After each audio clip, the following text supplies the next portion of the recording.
Hola, espero que estés muy bien. Recuerda que estamos leyendo el libro ¿Por qué le importa a Dios con quién me acuesto? Y haciendo una recapitulación rapidísima, vemos en la introducción cómo la palabra sexo ha venido a distorsionarse en nuestra actualidad, cómo incluso esta palabra o estas acciones o este pensamiento, esta idea aparece en absolutamente todos los lados y se tiene que hablar de ella entre muchas otras cosas. Vemos en el capítulo 1 cómo nos importa a nosotros también esto, cómo es necesario que nosotros lo entendamos.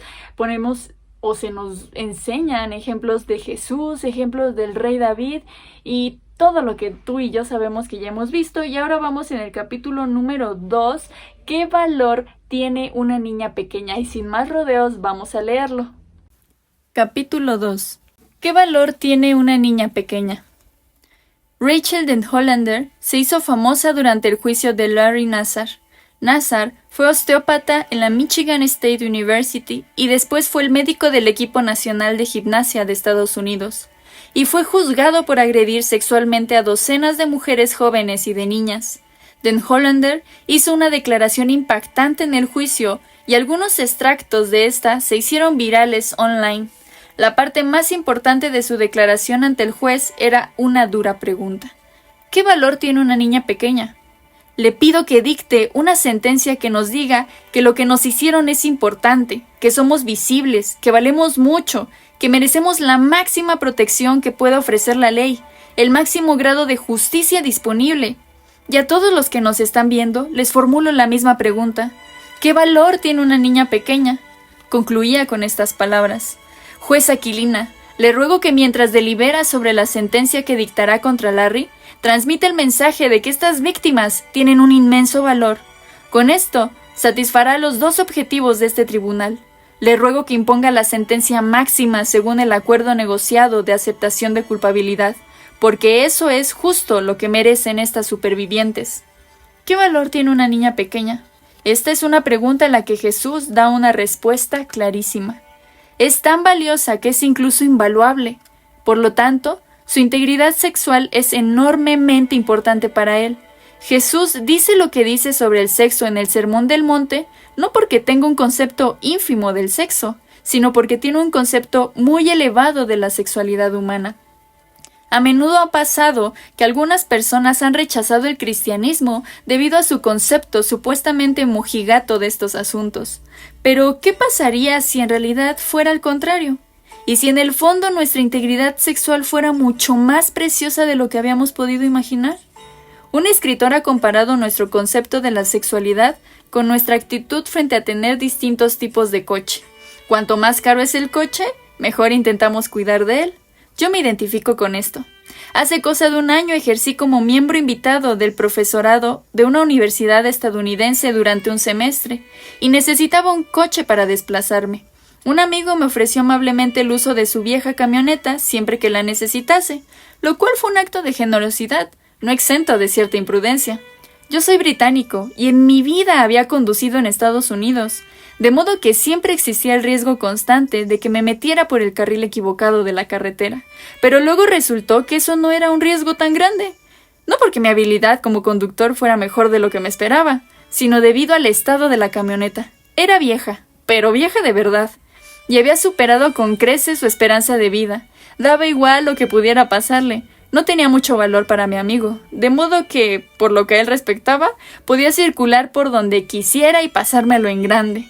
A estas alturas, otra abolladura, raspón o junta reventada no iban a suponer una gran diferencia. De todos modos, era una oferta generosa y se lo agradecí. La habría aceptado de no ser por un factor de peso. Otro miembro del personal me había ofrecido el uso de un vehículo alternativo, y este era un precioso descapotable.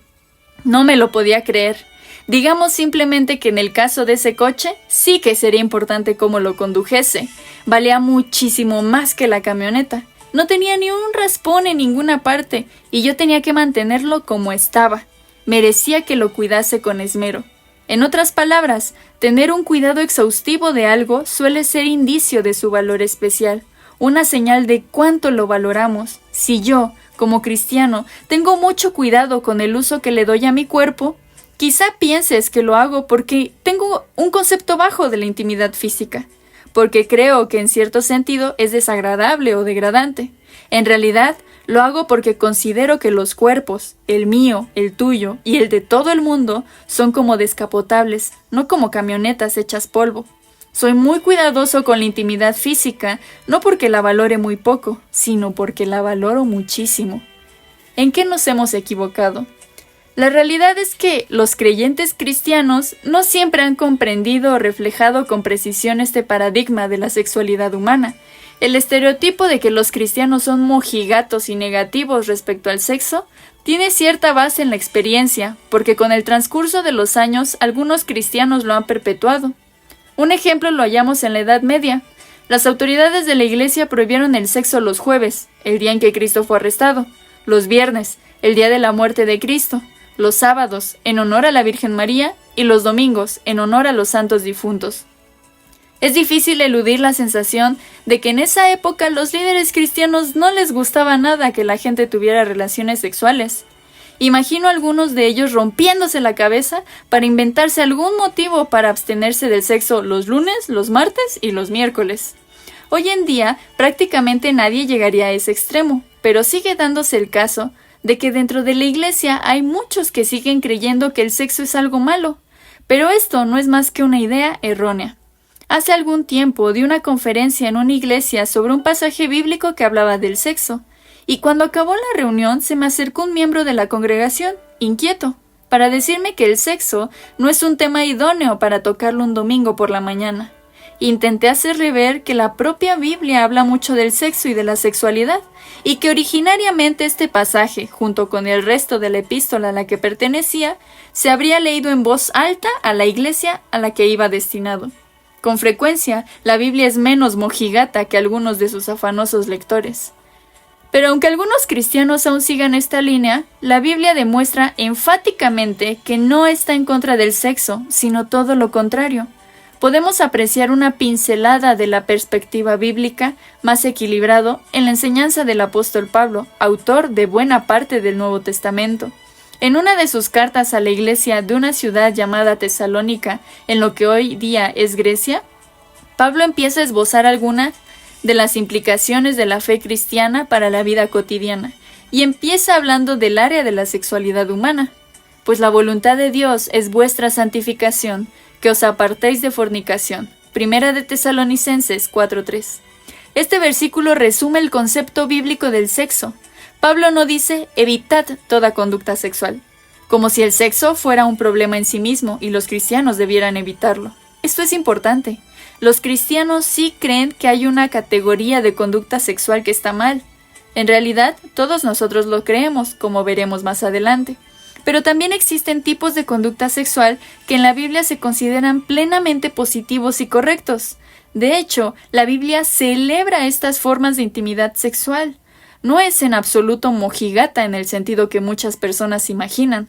Dentro de estos contextos, el sexo es algo de lo que hay que disfrutar a fondo. Contrariamente a la opinión pública, Pablo no está en contra del sexo. Lo que sí hace el apóstol es prohibir algunos tipos de sexo. Hay que evitar algunas formas de comportamiento sexual.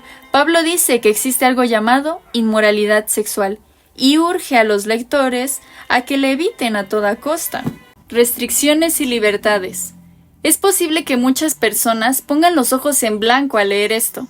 A lo mejor se confirman sus sospechas, que en realidad el cristianismo consiste más en la restricción sexual que en la libertad sexual. ¿Qué derecho tienen los cristianos a regular lo que hace una persona en la privacidad de su dormitorio? Pero un momento de reflexión nos indica que todos nosotros creemos en cierto tipo de restricción sexual. Incluso los defensores más ardientes de la libertad sexual admiten que son necesarios algunos límites. Lo único que pasa es que esos límites se dan por hecho muy a menudo y no admitimos necesariamente que están ahí y que son límites. Tomemos por ejemplo el tema del consentimiento. Resulta fácil pensar que la necesidad de consentimiento es tan evidente que apenas hace falta afirmarla. Cuando es sugerido que la necesidad de consentimiento es un motivo por el que no podemos decir simplemente ¿habría que permitir a cada uno hacer lo que quisiera?, la respuesta siempre ha seguido la línea de bueno, por supuesto que el consentimiento es necesario, eso es evidente. Pero el movimiento Me Too es una evidencia de que esto no es así. La necesidad de consentimiento es un límite que hemos dado por hecho y ahora vemos la necesidad de definirlo y aplicarlo adecuadamente. Parece que solo ahora nos hemos dado cuenta de las maneras en las que, abierta o sutilmente, muchas personas se han visto obligadas a mantener relaciones sexuales en las que no querían participar. Los campus universitarios tienen que estipular con exactitud qué constituye el consentimiento legal, que cada paso en el que se aumente la intimidad física debe ir precedido por un asentimiento verbal inequívoco. E incluso cuando existe un consentimiento verbal, somos conscientes de cómo pueden actuar las dinámicas de poder. Si un magnate de Hollywood sugiere a una joven actriz en apuros que mantengan cierto tipo de contacto sexual, queda claro que el campo de juego no está equilibrado. Uno tiene control sobre la fortuna y el éxito de la otra, aun cuando ella dé su consentimiento verbal. Existe una elevada probabilidad de que no sea sincera si siente que esa relación es algo de lo que dependerá el éxito futuro de su carrera. Una de las acusadoras del productor, Harvey Weinstein, lo expresó de la siguiente manera: «Soy una mujer de 28 años que intenta ganarse la vida y labrarse una carrera. Harvey Weinstein es un hombre de 64 años, conocido en el mundo, y esta es su compañía. El equilibrio de poder es yo, 0, Harvey Weinstein, 10. Es decir, no basta con decir simplemente que las restricciones de los deseos sexuales de una persona son retrógradas e innecesarias. Es posible que los deseos sexuales de una persona sean coaccionar y forzar a otro individuo. Puede que esta sea su expresión predominante de la sexualidad, pero no es una licencia para expresarla. Hay algo más importante que la libertad que tiene una persona para satisfacer sus deseos sexuales. Siempre existe la necesidad de que haya cierto tipo de limitación externa a la conducta sexual.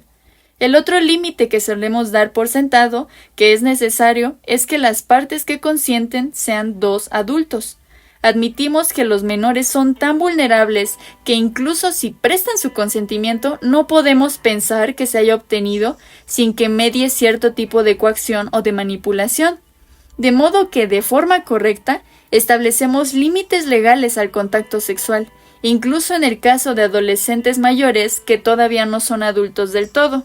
Una vez más, las revelaciones recientes sobre el abuso sexual de niños nos han demostrado que ese límite no puede darse por hecho. ¿Dónde están los límites? Por lo tanto, en general no creemos en una libertad sexual ilimitada, tanto como en ocasiones afirmamos creer.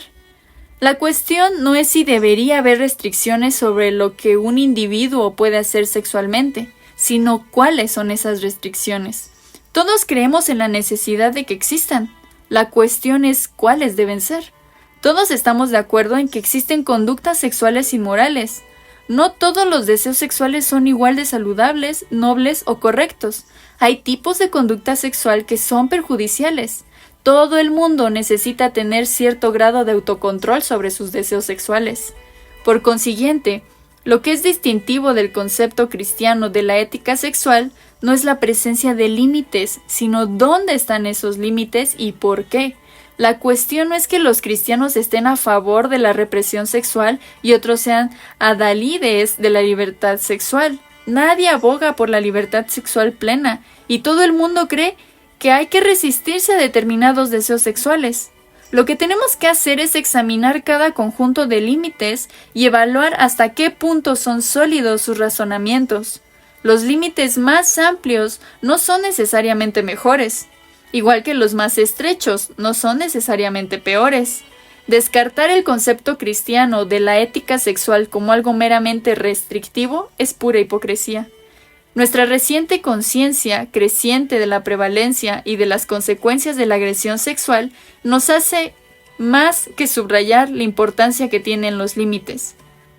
Nos interesan los límites precisamente porque estamos convencidos de que la sexualidad es importante y que abusar de ella es grave. Esto no es mojigatería, sino protección. No solo físico. El hecho de que determinados límites son necesarios nos indica algo más. Cuando decidimos que el sexo es algo solamente físico, en realidad no lo creemos. En 1997, Bloodhound Gang publicó el tema The Bad Touch, el mal contacto. Su estribillo decía: tú y yo, cariño, no somos más que mamíferos, así que hagámoslo como lo hacen en Discovery Channel. A veces tenemos tendencia a pensar así, que en lo tocante al sexo no somos más que animales. Simplemente obedecemos los mismos instintos físicos que compartimos con el resto del mundo natural. Así que, ¿por qué hay que ser tan quisquillosos? Pero en el fondo sabemos que no es cierto. En cualquier otra área de la vida nos decimos unos a otros precisamente lo contrario. ¡No seas animal! Es evidente que lo que creemos sobre lo que nos diferencia de los animales debe aplicarse al sexo tanto como a todo lo demás. En la película que hizo Ron Howard en 2001, Una mente maravillosa, Russell Crowe interpreta el papel de un matemático brillante, pero con cierta torpeza social, John Nash. En un momento de la película conoce a una mujer atractiva en un bar, y es evidente que no tiene ni idea de qué decirle. «¿Podrías invitarme a una copa?», le sugiere ella. Nash contesta: «No sé qué es lo que se espera que diga para que tengas relaciones sexuales conmigo, pero ¿podríamos fingir que ya lo he dicho todo? Solo se trata de un intercambio de fluidos, ¿no?». Por lo que a él respecta, esto no es más que una transacción física, de modo que pueden permitirse saltarse los preámbulos y acordar simplemente tener sexo. No es más que un intercambio de fluidos, como si no tuviera más importancia que un apretón de manos. Pero esta manera de pensar es manifiestamente errónea. No somos solo animales, el sexo no es solo físico. Por mucho que tengamos en común con el reino animal, está claro que tenemos expectativas distintas sobre lo que debe incluir el sexo. Por el mero hecho de que en la naturaleza sucedan determinadas cosas y porque también nosotros somos criaturas, no quiere decir que podamos imitar los comportamientos que vemos en la naturaleza y esperar que funcione. Puede que hasta cierto punto seamos animales, pero también somos mucho más que eso. A menudo, lo que para los animales es solamente físico, es mucho más significativo para nosotros. Nash descubre esto por las malas. Después de sugerir que el sexo es esencialmente un intercambio de fluidos, la mujer le da un bofetón y se marcha del local. Como público, la entendemos perfectamente. Nash era incapaz de entender algo profundo y vital. El hecho es que nos interesa enormemente con quién nos acostamos. Nuestros instintos nos dicen que es importante. La experiencia, la nuestra o la de otros, nos demuestra que el acoso y la agresión sexual nos afectan muy profundamente, como nos lo han demostrado las desgarradoras declaraciones de Caitlin Flanagan y de muchas otras personas. Es innegable que el sexo involucra mucho más que nuestros cuerpos. La actividad sexual no es trivial.